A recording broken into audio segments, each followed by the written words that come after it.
Hello, and welcome to another episode of Casual Mode. My name is Adam, and joining me today are Bryan. Hello. And James.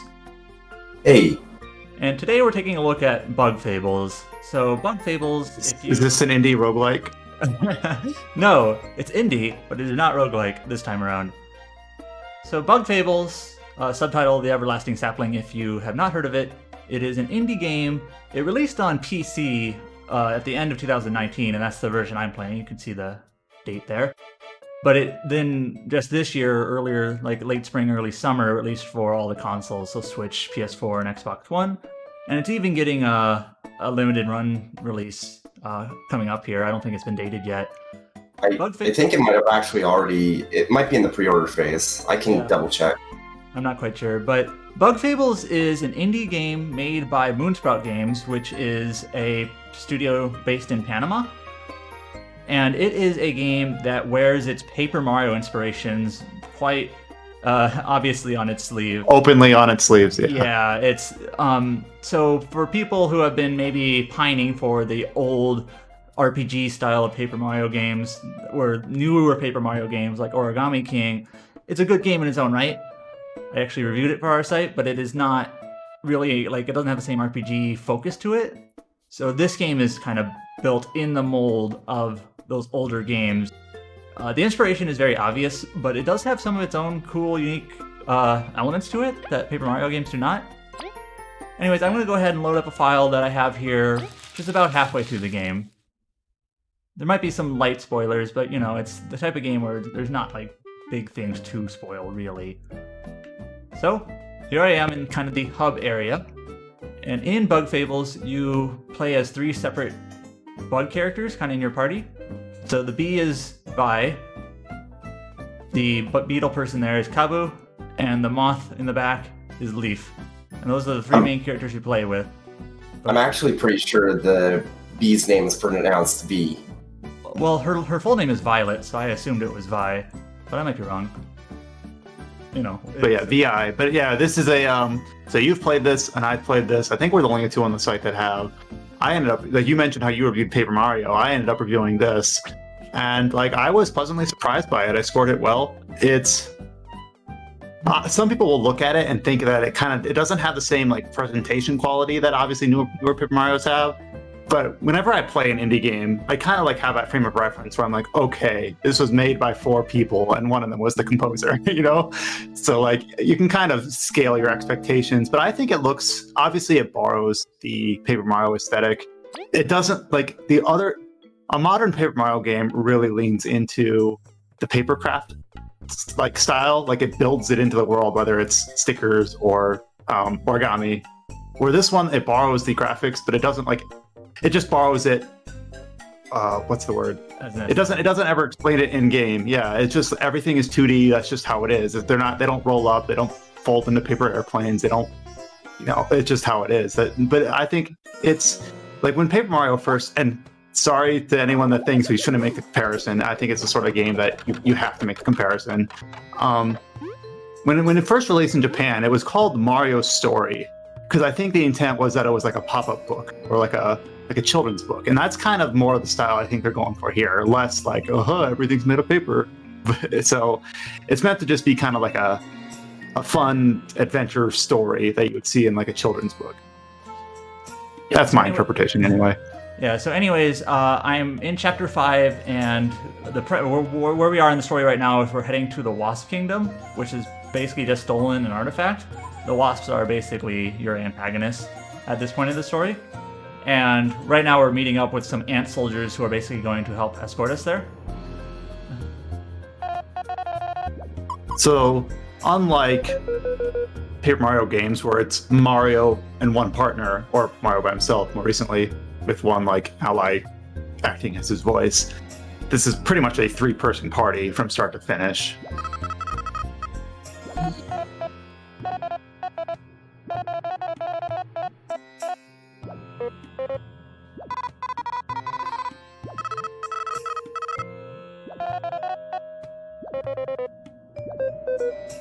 But yeah, they do some interesting things here where each kingdom is the Ant Kingdom is where a bunch of different bug species get together. Then later you go to the termites, which are like they're kind of more isolationist and they live far away. Then obviously you just mentioned the wasps are antagonists. So it's kind of like a very simple, like, you know, Bug's Life sort of. There's a lot you can do with a setting that's kind of tailor-made to setting up the basic foundation for an RPG. Mm-hmm.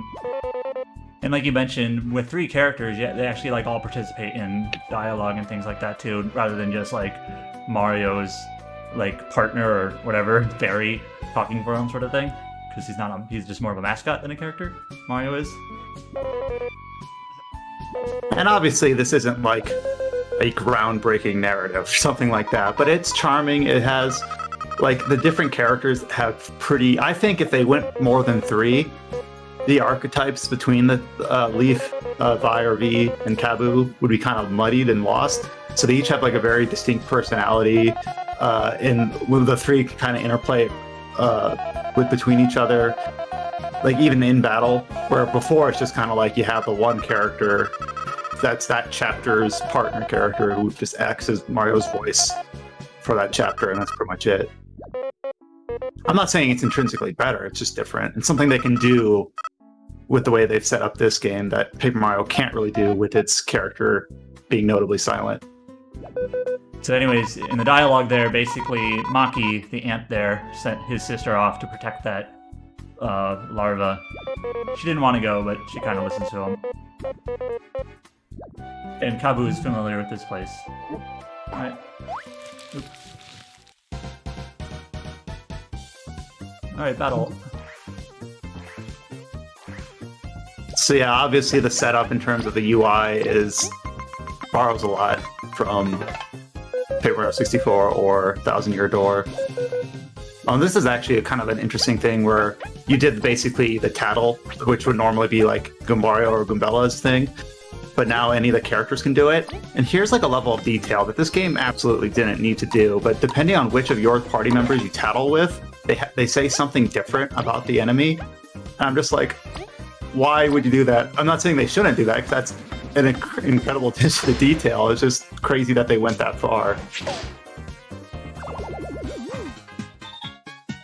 And I have Maki kind of joining in as sort of a guest character at the moment.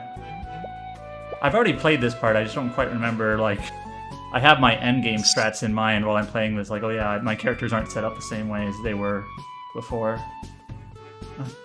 But yeah, it's got your typical, like, the same sort of encounter style as Paper Mario, where you see the enemies on the field and you can get a preemptive hit on them, or if they hit you, they get an early hit on you.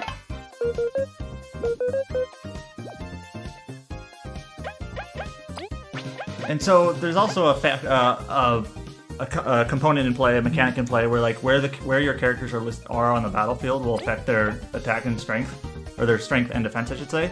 Like Vi in the front will have her strength improved, while Leaf in the back will have his defense improved. And you can change them on the fly. Yeah. Like, get it on the fly? I didn't mean that. Anyways, but it's a level.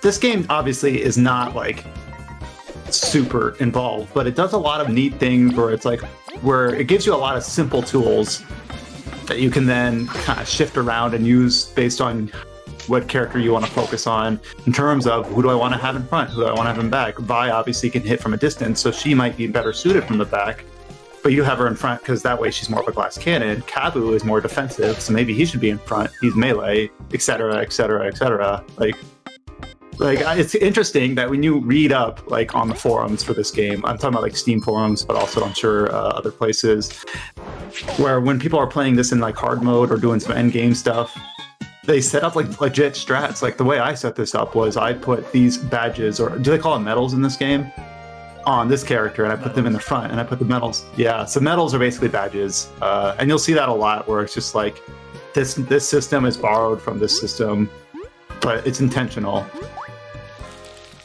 And basically the developers, I forget if this was an E3 interview or what, but they just said, we just wanted to make a game that they wanted to make a game that they wanted to play. Basically, like, well, Nintendo is not making this style of game anymore, so we're gonna do it. Like that's pretty much the motivation. Like we're making a game we want to play. Speaking as them.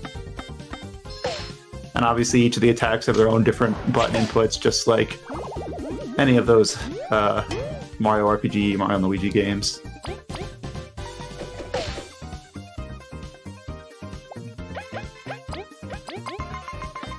You can also, like normally, if you don't specifically adjust it, each character will get 1 turn per round.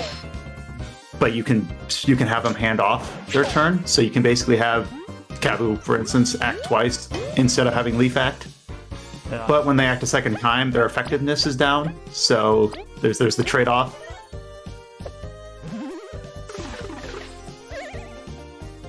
There's another borrowed mechanic from Paper Mario where you have the fortune teller give you extra bonuses randomly.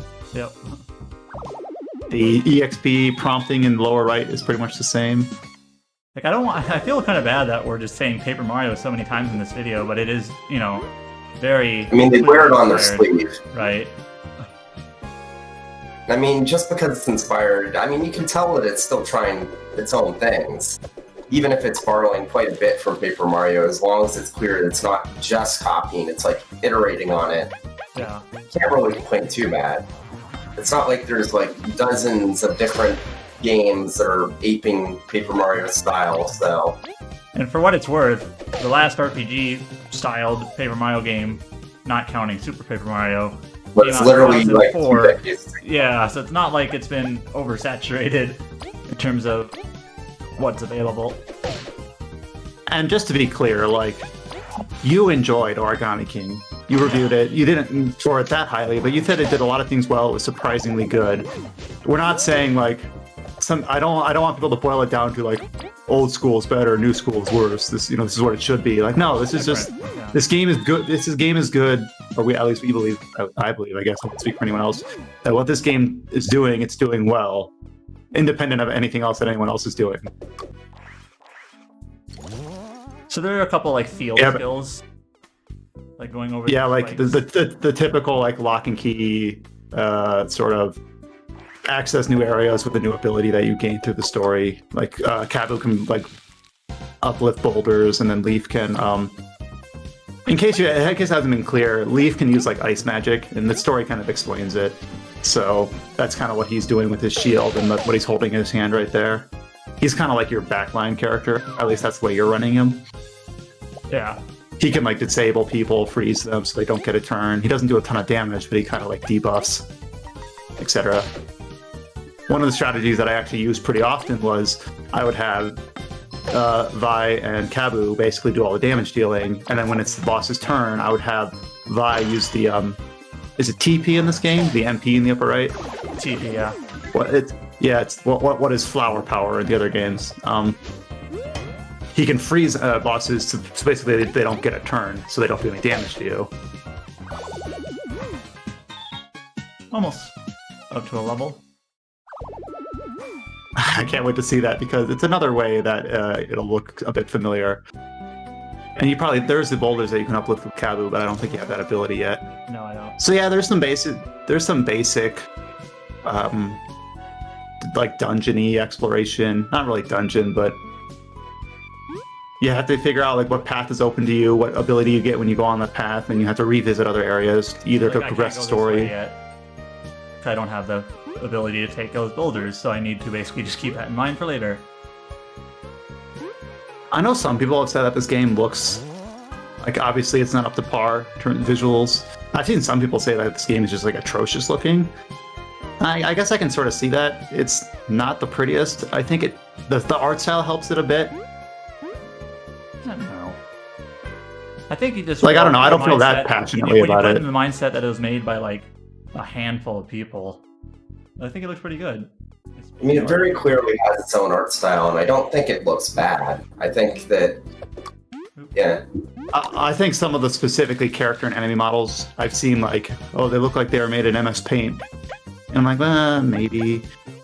Like, there could have been more detail, but I'm not really judging it that harshly.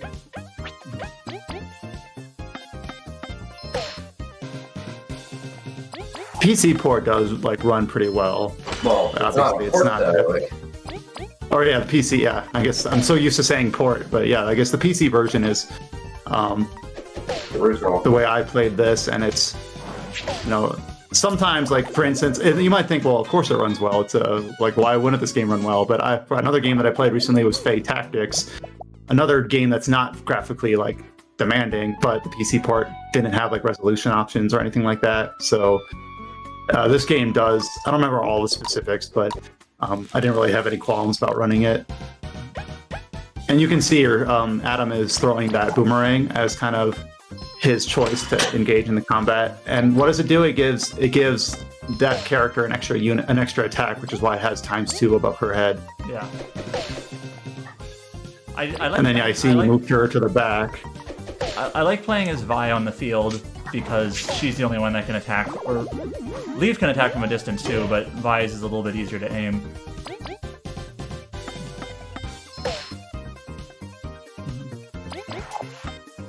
And there's certain enemies that are like tall or flying that Kabu can't hit. Yeah, I've so already you have to use Vi. Things like that. Wasps. One more battle. Here we go. Oh no, darn it! I thought that 108 was before getting that levels. Yeah. That battle's XP. That's a side quest. Pick up all the books. Yeah, there's collectibles. There's your typical sort of fare. There's actually a good number of side quests, and some of them have like unique bosses and unique like areas that you unlock or abilities. Like I think you get some team abilities from them. In one of our podcasts, I believe you were talking about, this is a very weird comparison, but I have a thesis here. Kingdoms of Amalur basically having like very uninspired side quests and way too many. This game has similar, like, it has like a bulletin board that has side quests on it, which you see in a lot of games, you see like in Kaseki games or whatever. But there's just enough to feel like there's a good amount of variety to do without it ever feeling like they're so pointless. But yeah, if you want to just there's a lot of meat to this game. I think like it takes, if you want to be completionist, it's like a 30-hour game, so it's not short. But also 30 hours is probably shorter than some of the really behemoth-sized RPGs out there. Like trying to go for 100% completion on like Persona 5 Royal would probably take like 4 times. Yeah, that's the hard thing about this. That's the hard thing about this genre, where it's like some RPGs are 20, 30 hours, and then a lot of them are 70, and then some of them are 110. It's just... And sometimes you get 2 days to review. Cold Steel 4 is coming. Ugh. That's going to be fun. Hopefully we'll get plenty of time ahead of time. All right, so level up. This looks familiar. And everyone levels up at the same time. It's like you level up your party like at once, not individual characters. But if I remember right, this is exactly how Paper Mario is set up, where you pick between HP, flower power, or badge points. But then here, that's actually that last part right there where it said Kabu learned Frozen Drill. When you level up, you actually do, independent of the choice you make, what stat you decide to boost, you do also get like at specific team levels, you'll unlock abilities for specific characters. So it kind of grounds it in that way, where even if you picked one thing every time and had like really bad choices, you're going to get new abilities for your characters and things like that. In the menu you were just in, can you go back to that? Because it's actually really kind of cool. It's one way that this game is just a little bit more intricate than Paper Mario, is that all these medals, badges, have their own point cost. And if you get a badge that makes it so you can super block or whatever, you have to pick which character it's on too, which you also have to factor in, okay, where am I putting them in the lineup, front or back or middle? So there's actually a little bit of like party dynamics that you gotta it's not overbearing. It's not like the game, if you play it on normal mode, it's not going to be hard, but there's enough there where it actually feels like you're making some meaningful choices. And when you implement a strategy and it pays off, it can feel rewarding instead of just being like, oh, I guess my level was high enough.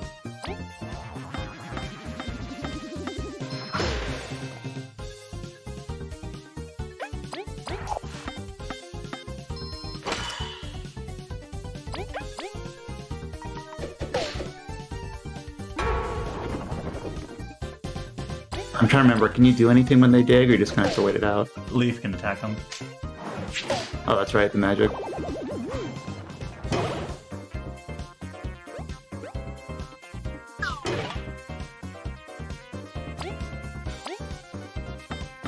some of the medals that they have are actually like really kind of interesting. Like there's one that makes it so you take less damage when you're poisoned. So like you can kind of create like a weird build where you are poisoned and taking ticks of damage, but you take less damage from incoming attacks. It's not always just do more damage, take less damage. Some of them are actually like weird mechanical things that you got to figure out how they fit into your strategy. As for the story itself, like it's pretty straightforward. Obviously, it's not something that's going to be like, you know, world beating or people are going to have their on the top of their list, but it's got fun characters. It's got, you know, an earnest like motive. Each of the 3 party members have their own like personal history, and they're all pretty much resolved. Well, I guess they're kind of optional, so you can kind of do these side quests that kind of go into each of these 3 characters, where they came from, what their motivations are, things like that.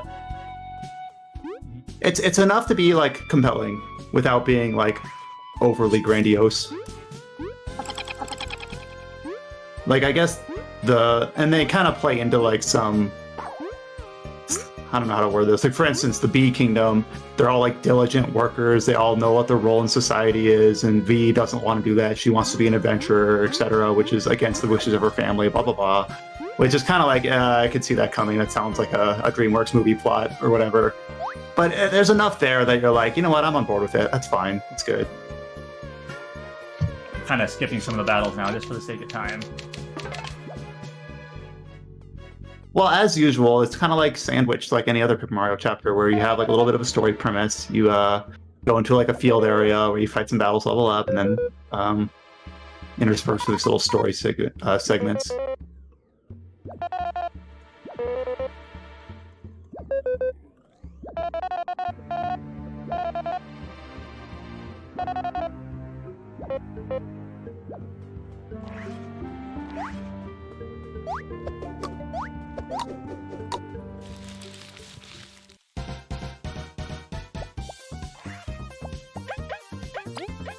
Trying to remember, with that character being spiked, does that actually come into play at all, or no? I don't think so. He's got 2 defense, so I think I want to flip him.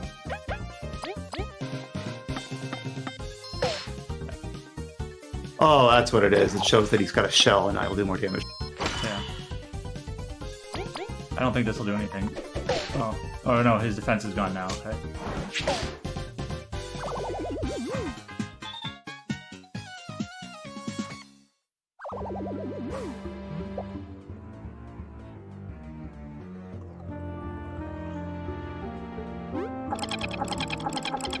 I'm just gonna try to get through this section a little kind of quick here.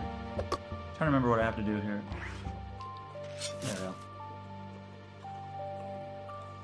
But eventually you get shortcuts even for things like this, like Leaf can eventually make ice platforms on the water, so you can just kind of skip this.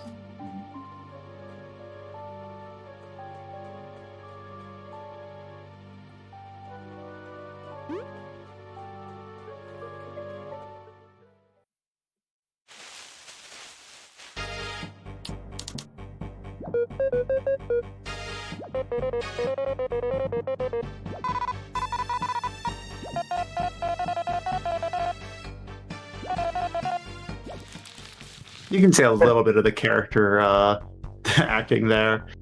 Yeah. It's subtle enough where it doesn't feel like they're all like got their one-note character trait, where it's like this character always says this.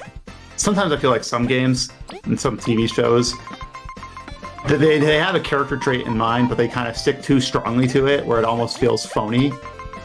I think this game reels it in just enough where you can kind of see their personalities without making it like overbearing. Like Vi is kind of she's kind of dramatic and what's the word, sassy?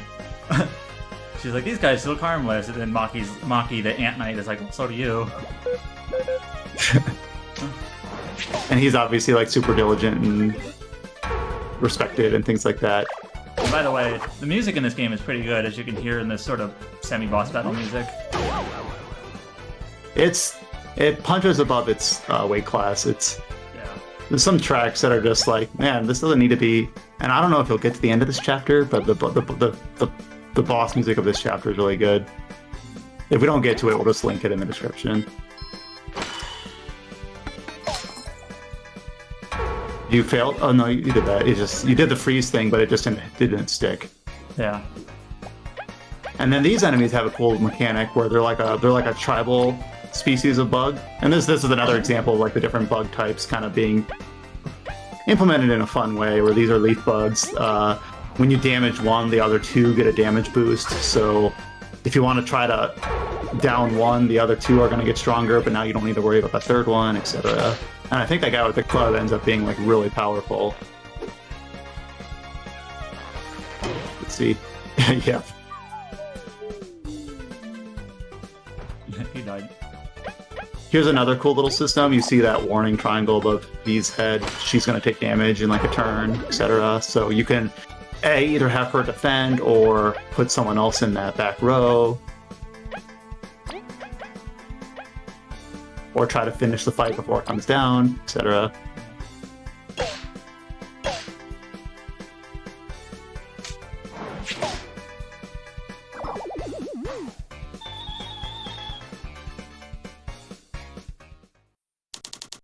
Waka waka shabaka bub.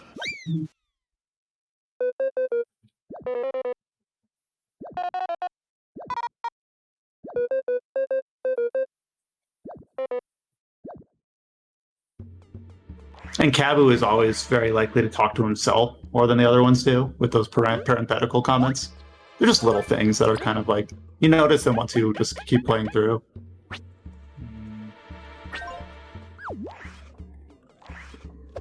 Did you use the item or no?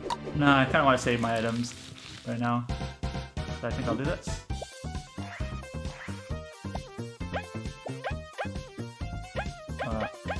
What? Sorry.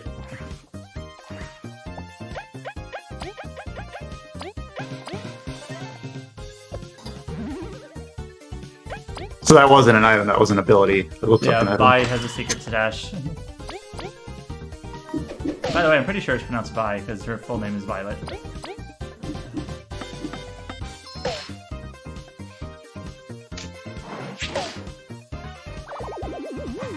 And Maki is doing a lot of heavy carrying as like Yeah. this extra party member.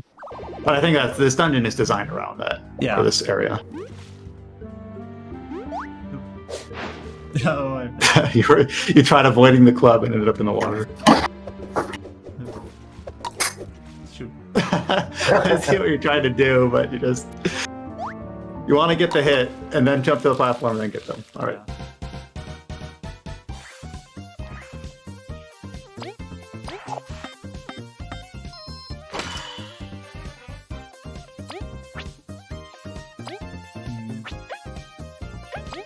This won't do much damage. Nope.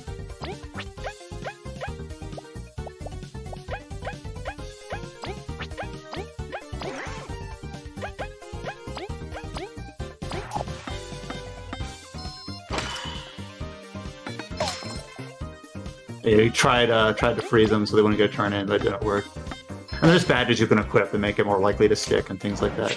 Medals.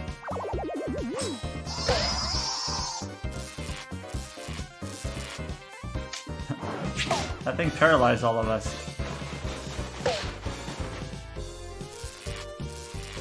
And are you playing this with the hard mode badge on? Yeah, I'm playing in hard mode. So there's a medal that you can equip that makes everything tougher. But if you beat that's how a lot of the achievements work. If you beat certain chapters with that medal equipped, and you get extra items for doing it. Basically these three characters are kind of part of a guild, and they're like guild master or whatever you call it. If you defeat enemies on hard mode, he'll give you like more like badges and rewards and items. So I think it actually is kind of cool that they kind of build the difficulty setting into the game like that, instead of it just being like an arbitrary toggle on a menu. All right.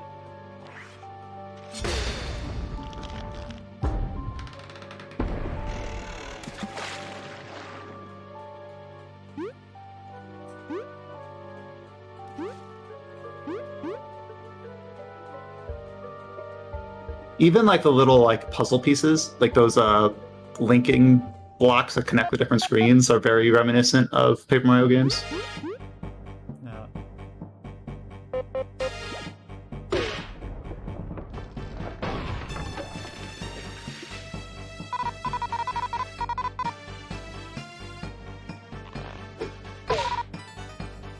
And you can kind of see the sort of the level of writing that it has. It doesn't quite come up to Paper Mario like wittiness, but there's some parts that come close. They're charming enough. Yeah.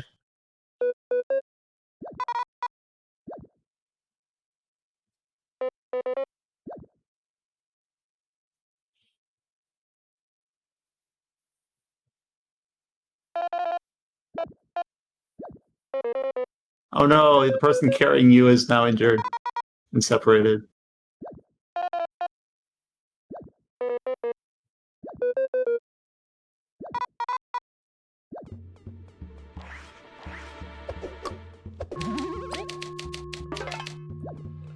Does that heal you? I forget. The yellow one do.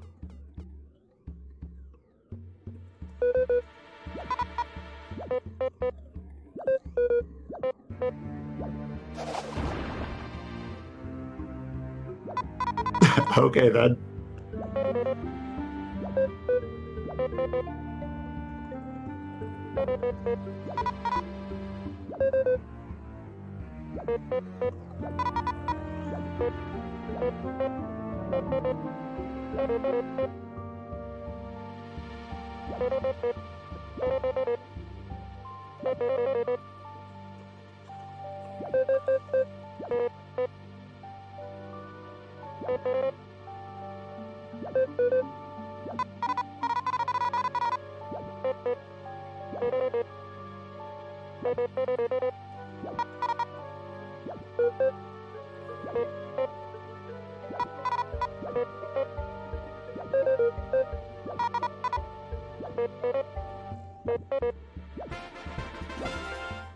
A little bit of backstory there. So he's got a few like demons.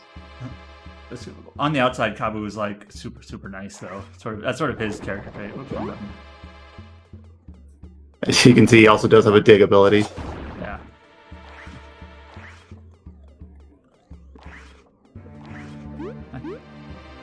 And then this is where you use Leaf's ability, right? Yeah.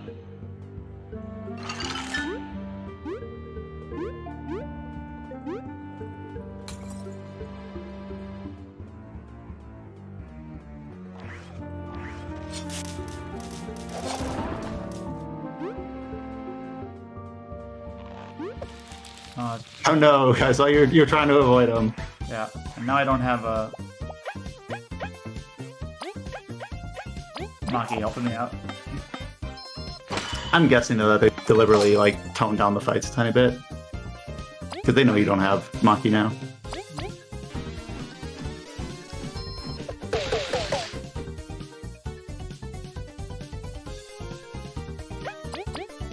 Brandon, but I really like the way that the enemies' faces kind of change when they get hit. It's like, oh crap, I didn't expect this.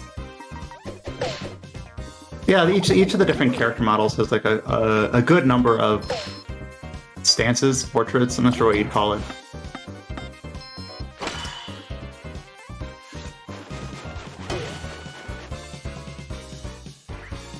Like V in particular has this one where her eyes like half closed, where she says like I'm done with this shit. Yeah, very sad. And you saw Kabu. Kabu kind of had like his shoulders hunched forward when he was talking about his history there. So there's some. It's not the best maybe, but there's some personality in the limited MS Paint art style. Man, those guys are deceptively tough. Yeah. You went into this battle with full health, if I remember right. Hard mode. So what does Paralyze do? Forget. I lose a turn basically. But you'll heal up when you get a level up. So I remember that kind of being a strategy in some of the Mario games, where it's like if I just get a level up before the boss, I'll be fully healed. Oh, no. I actually really like it when RPGs fully replenishes your health when you level up. It is kind of weird when you go to like, oh no, I love that trip when you didn't hit that quite right. When you play older RPGs that don't have like the quality of life that you kind of come to expect as like standard now, where leveling up doesn't heal you, saving doesn't heal you, it's a bit of a tangent, but I remember playing like Final Fantasy X for the first time and being like, oh man, save points heal me, I can exploit this, or whatever. But in this game, there are some spaces in particular where save points don't heal you, where they want you to actually like feel kind of the attrition of relying on your item resources and healing. Hey, resource management is a very key element of RPGs, really. Yeah, and you've got your obviously your MP, you've got your badge points, you've got your dun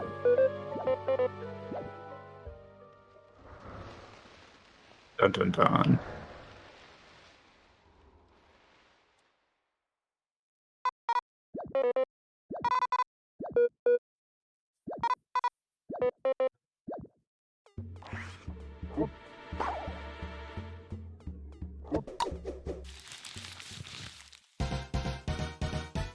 Pretty weak. Well, you have some of those full heal items, don't you? Yeah. And they're like now the strategy here that I would always do is if you attack that ice, you'll do extra damage, but you'll break them free. So instead of doing that, let their turn come up, and that piranha plant knockoff will not be able to act, and then hit it. And I see instead of using you're having Vigo again. Oh no!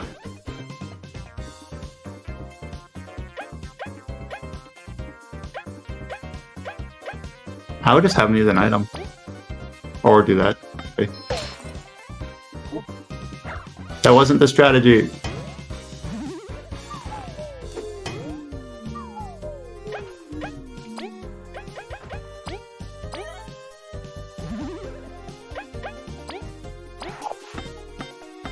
So this game, I mean, you probably won't see it in this video, but it does have like sort of item melding, cooking that Paper Mario 64 or Thousand Year Door, I think they both have that. So if you go into a chapter with some foresight and you actually like prepare your inventory so that you have a good number of items, you can really kind of affect how difficult of a time you have. Where if you were stuck in the middle of this dungeon and I didn't know they could summon allies. At full health too. That's tricky. I didn't either. And they get their little like tribal bonus.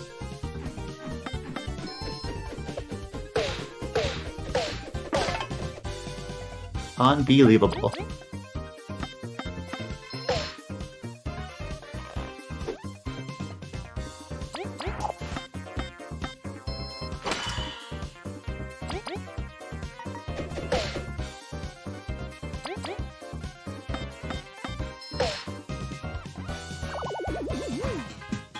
Still give you a lot of training though. One more fight like that and you level up.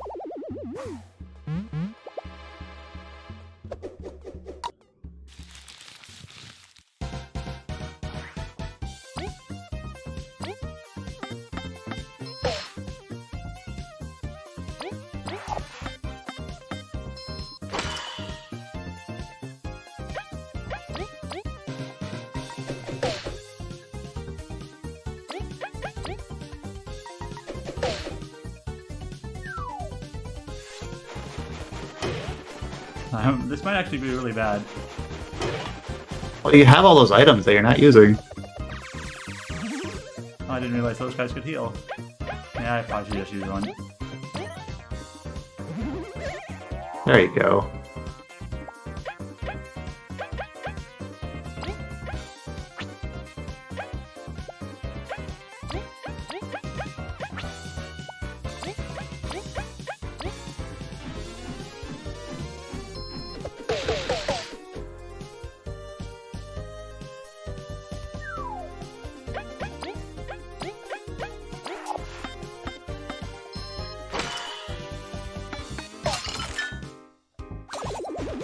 And if I remember right, there's certain, it's not a huge part of the game, but there's certain like enemies that are enemies that are plant-like will be more weak to like ice attacks and things like that. But you should be able to flip that one over and finish him off. Oh no, yeah. I can see how this can kind of like daisy chain.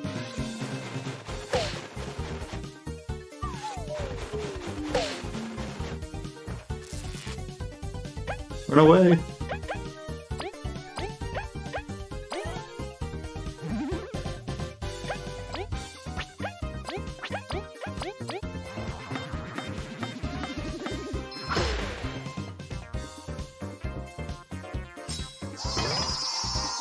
Oh, he blocked it. If you block it, do you not take the status effect? Yeah. But yeah, so even like this game on the hard mode is decently challenging, not just a cakewalk. And of course, like you could if you wanted to have an easier. Oh no! Play. Oh no! There you go. All right, we're back. You did it. I'm gonna do. I'm not gonna have any. You're like one battle away left. from a level up. Yeah, I'm not gonna have any items left for the boss. Nah, you'll be fine. Oh, gotta. How do I move that?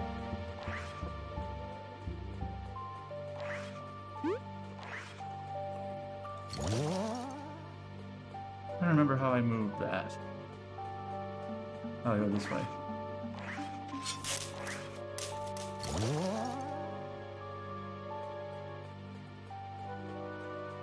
There we go.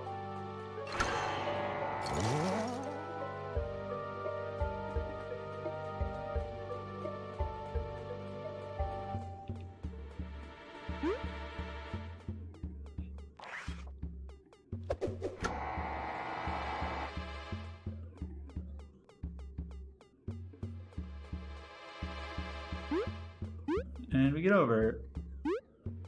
Some simple puzzle. Alright, this guy should give me a level up.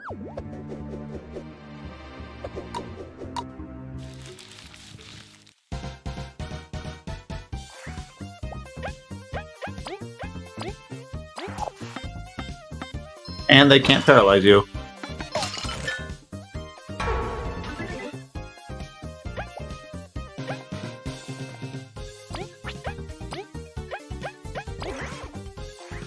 You're just gonna try to freeze both of them? No. Oh, I see what you're doing. So yeah, like he also can like buff people's attack and defense.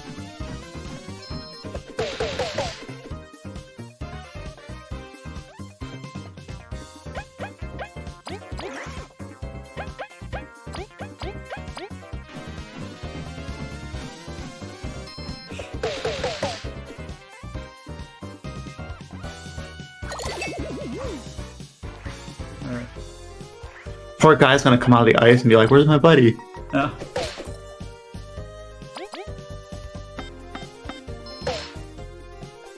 And it is kind of nice when you know you're gonna get that level up, because you can just kind of blow all your MP and be like, "I'm gonna get it back." I know. Yep.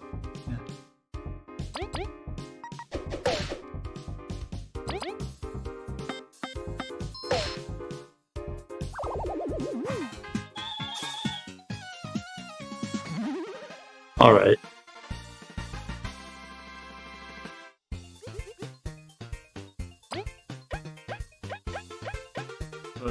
Don't health. And that's one health per character. Is that how that works? I think so. I do kind of like games that have kind of like a good economy of stats, where having plus 1 or 2 health or FP or whatever is good, rather than being like, I only have 100 health when I need 150. Like when the numbers get too granular, I just don't think that's as clean. It reminds me how, like in the earlier East games, where just one level up could be the difference between getting wiped by a boss and like doing a ton of damage.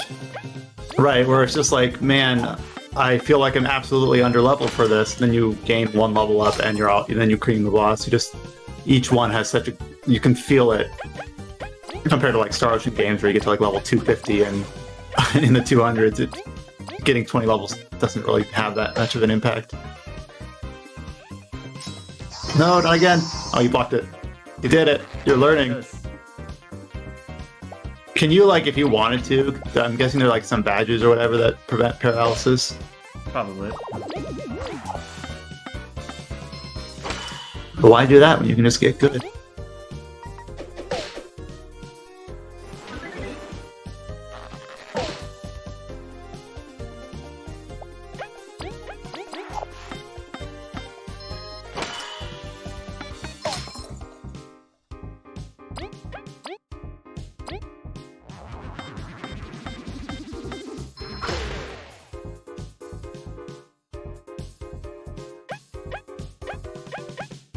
Can't you just swing?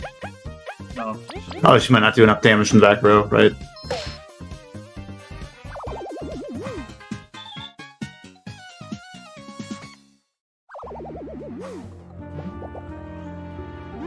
You did it.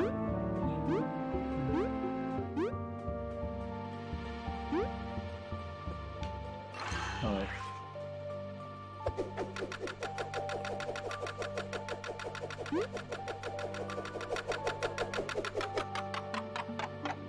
No! I held it too long. Can you just keep holding it and just like stand on it while it's moving? Probably. Just avoid them. Just avoid them. Yeah. Unless you plan on getting another level up. Do I have to hold it to get that down? I don't remember. You're lucky that it stopped in a position that... Oh wait, no, are you stuck? Just jump in the water now. I don't remember how to get this down. Aha. Aha. Tricky. And there's other secrets and stuff that you see like that. Using the art style to... Yeah, to hide away like nooks and crannies.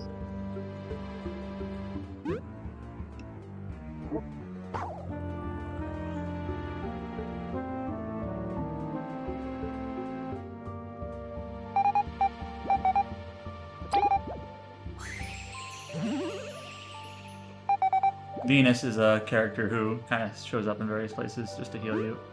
She's like a vine, and she like has her little tendrils going at different places. Mm-hmm.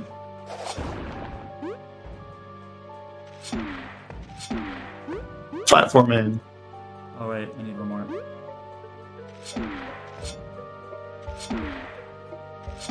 That'll work, I think. Yeah.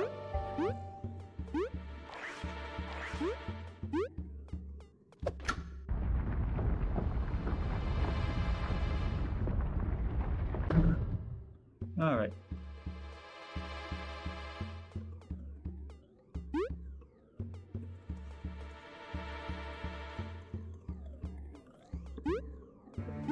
Sometimes the platforming with this art style can be a little bit tricky because the depth perception is kind of tough. Yeah. And everything's like 2D on a 3D plane. But it works pretty well. Is that a save point lower? Oh, did I miss one? Or something down near the south? Oh, it was. Oh. And a shortcut.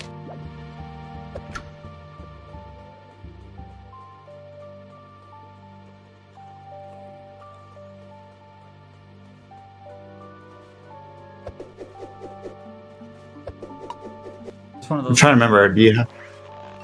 I think you have to take them out so you can freeze the water drops. Yeah.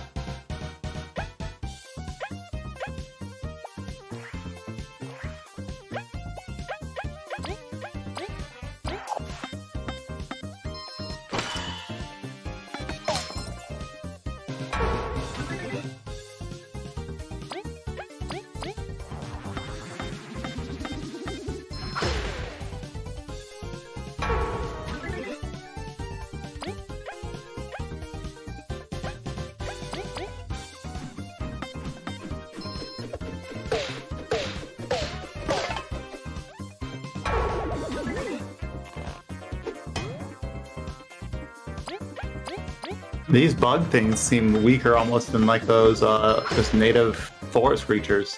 Yeah. Like the leaf bug tribe, I mean.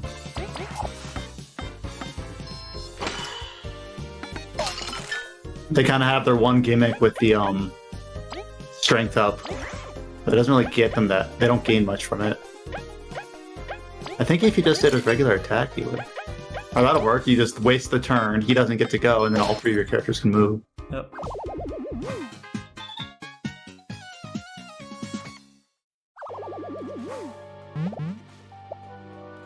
All right.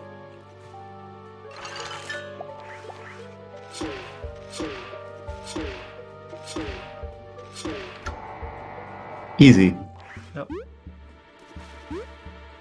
Oh, I remember this screen.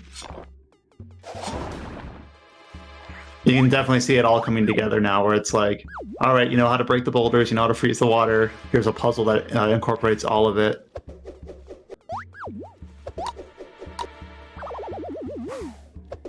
Anyway, I'm actually strong enough not to have to fight those guys. So it's like the is that a badge or a medal, or is that yeah, native? I think so. Forget. Where if you would normally not get any EXP from them, it just clears them off the map.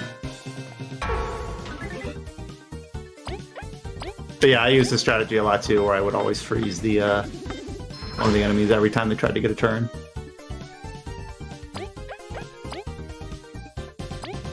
Not sure if this will do damage. Nope. Oh, okay.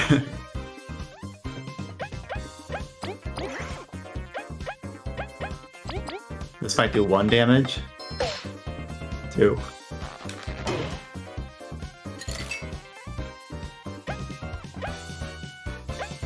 I'll just go ahead and use my last. I think Leaf and Kabu could have taken out that 5 health.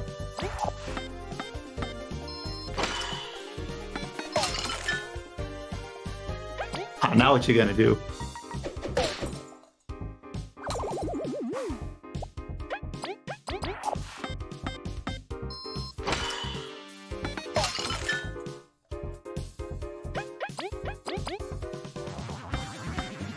Kabu does have that taunt ability, so if you build in like super defensively, he can just spend turns forcing people to attack him while the other 2 poke away. I don't know if this will do anything. Okay, 1 damage. I think that's because it was her first turn of the round and not her second.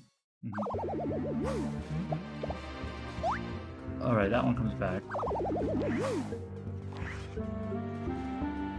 So you got 2 water drops, which means you get 2 things you can freeze. And I think you can freeze the enemy too. Yeah. I like how if he just runs into you and he'll just die. Now, if I remember right, you got to get a second frozen water drop to put onto the platform.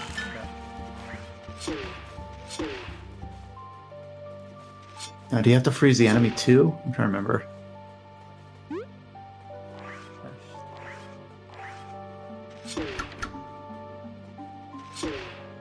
Aha.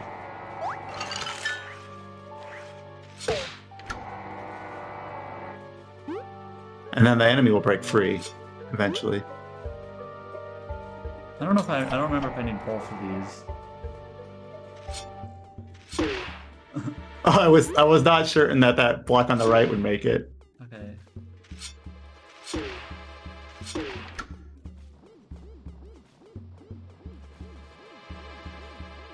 So that made a no. That made a platform go down on your lower left.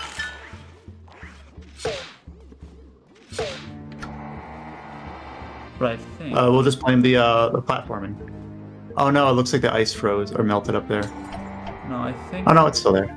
Do I need to go up there? Or maybe I don't have to go up there. I'm confused. Like the platform's to your left. There's a thing over here too. Oh, I see. Another button.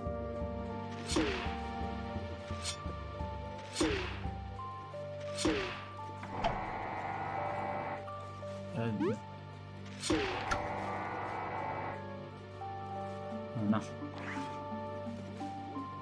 Luckily, the ice blocks that are not enemies last. Save point. It makes sense that the enemy is the one you got to put on that one. Yeah. I'm trying to remember. Actually, I don't know if I need to go up there. Yeah, just go left. I think there's some bonus stuff up It's there. moving.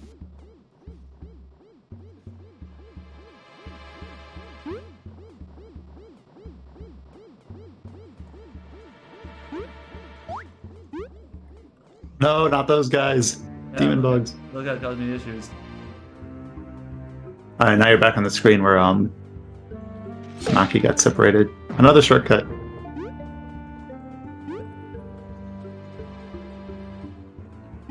Or at least I believe he's on the screen. I think if you jump left, you can make another shortcut.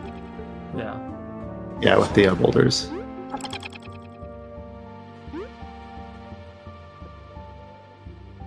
So the game kind of weaves you through these dungeons your first time through, and then if you ever need to revisit it for side quests or whatever, it's usually a lot more like streamlined.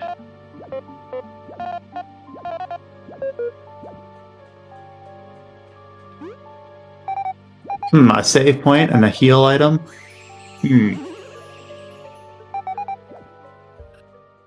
And we're back. Basically just went to go grab some items before we take on the boss.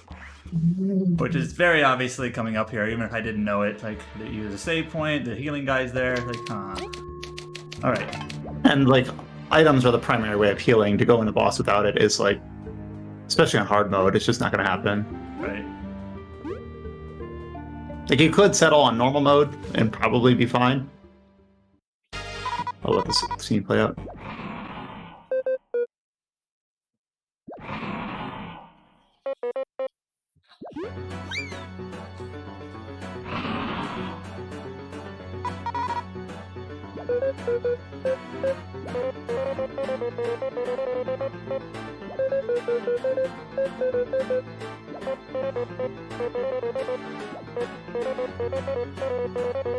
Thing is, Kabu is normally like really pleasant and nice, so this is like out of character for him.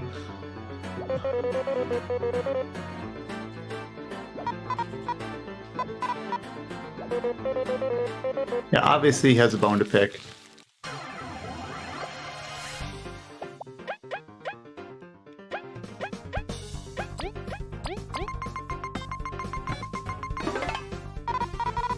And you can sort of see there one of the examples of character-specific tattles. I'm gonna try to freeze him. Yeah, this is a strategy I implemented a lot. I know I already mentioned it for like those leaf bugs, but obviously for bosses it works especially well. And now for this turn, you can't really freeze them again before the turn's over. Or maybe you can, but Yeah, I wouldn't really try it. I think I'm gonna do... Kabu's gonna be my primary attacker.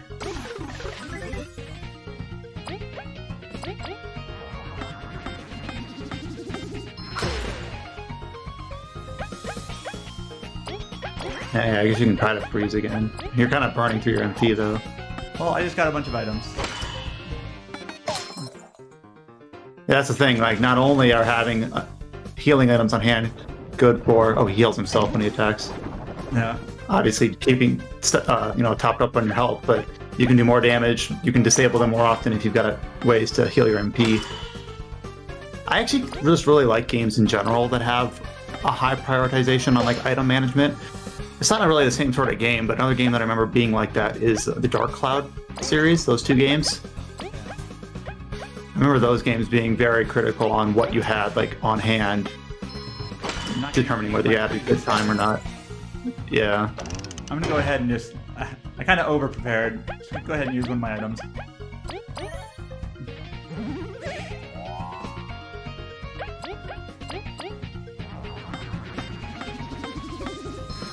Try to freeze them again. Now, there is a medal you can equip where it makes it more likely, I think. I see what you do. So you'll do extra damage when you attack frozen enemies, and you're buffing Kabu when he does it.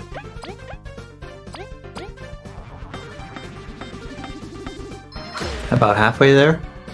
Nope. And you're having V. Just give her turn to the other two, depending on what you need. I don't remember if you can freeze them the same turn they were unfrozen.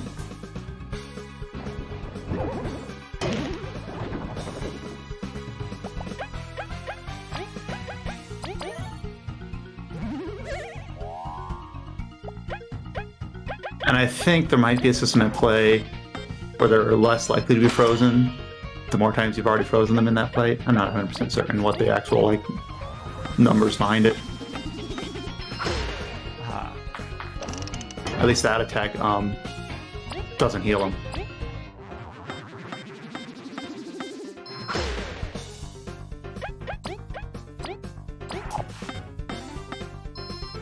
Darn it. That wasn't the same turn, so that was just bad luck, I think. But you're doing okay. I really do love the music here.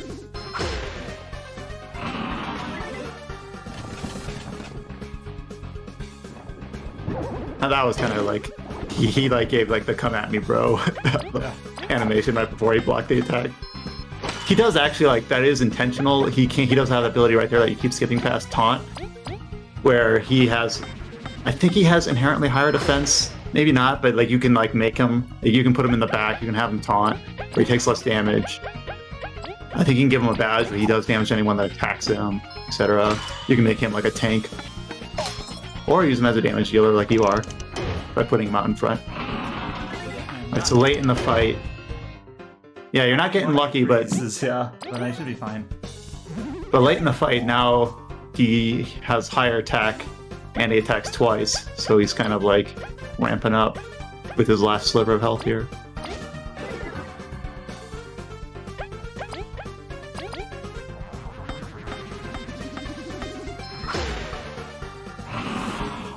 Oh, I remember this.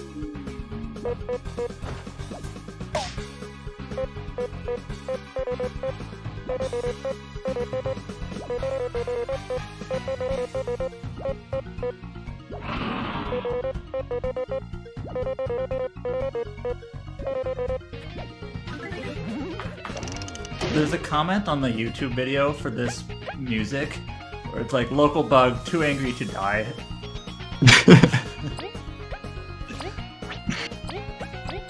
Yeah, they had a little fun there. It's I like it when they try to do some storytelling within the framework of the game.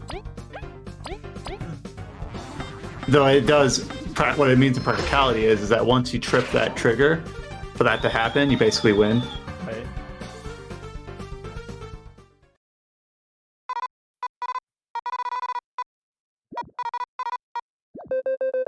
Where were you? Yeah.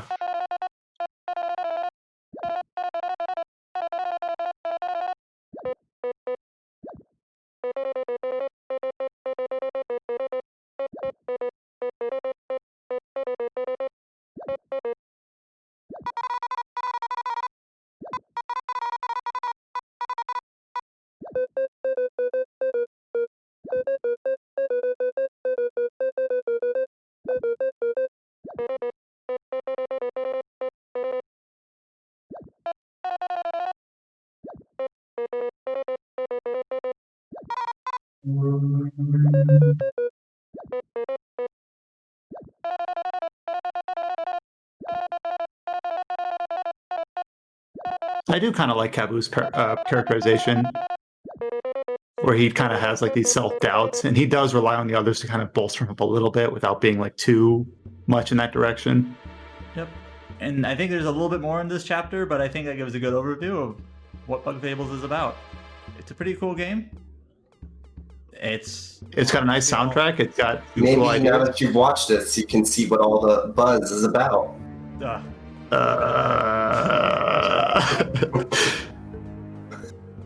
But yeah, it's on all the systems now, pretty much. So pick it up wherever you're inclined to. And that'll do it. Take care, everyone.